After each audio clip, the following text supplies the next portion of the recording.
How historically accurate is the double-barreled shotgun? It's been a while, but we're back. The last historically accurate video was about the sawed-off, but today we're looking at its bigger, meaner brother. Based on the Remington Model 1889, the in-game version seems to do it justice, but we can only judge after breaking down the aspects of the shotgun. Let's begin. The model, as usual, is detailed and accurate. The wood and stock metal finishes and exposed hammers are done correctly. Since you can change the wood stain and color of the metal, that means that customization is also realistic. The only thing I will say is that the Red Dead 2 version seems to be beefier, as the real Remington is a lot slimmer, but this isn't enough to subtract a point.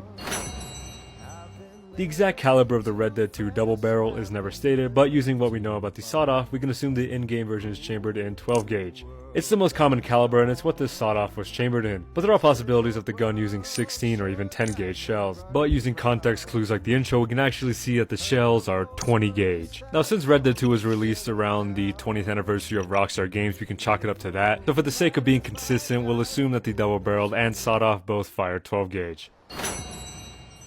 Like the sawed-off, messing up this simple reload would be difficult. Simply flip the back lever to unlock the barrels and push them down, then remove the spent casings and put in fresh ones. After this, push the barrels up, then recock the hammers. Fully loaded in a short amount of time. The only discrepancy here is the use of ejectors. Most shotguns back then used extractors, which simply push the shells up to make them easier to pull out. Ejectors, which fully shoot off the spent shells, weren't really used until later. However, they were still used just rarely, meaning that double-barreled shotguns with ejectors weren't completely out of the picture, so the gun still gets a point.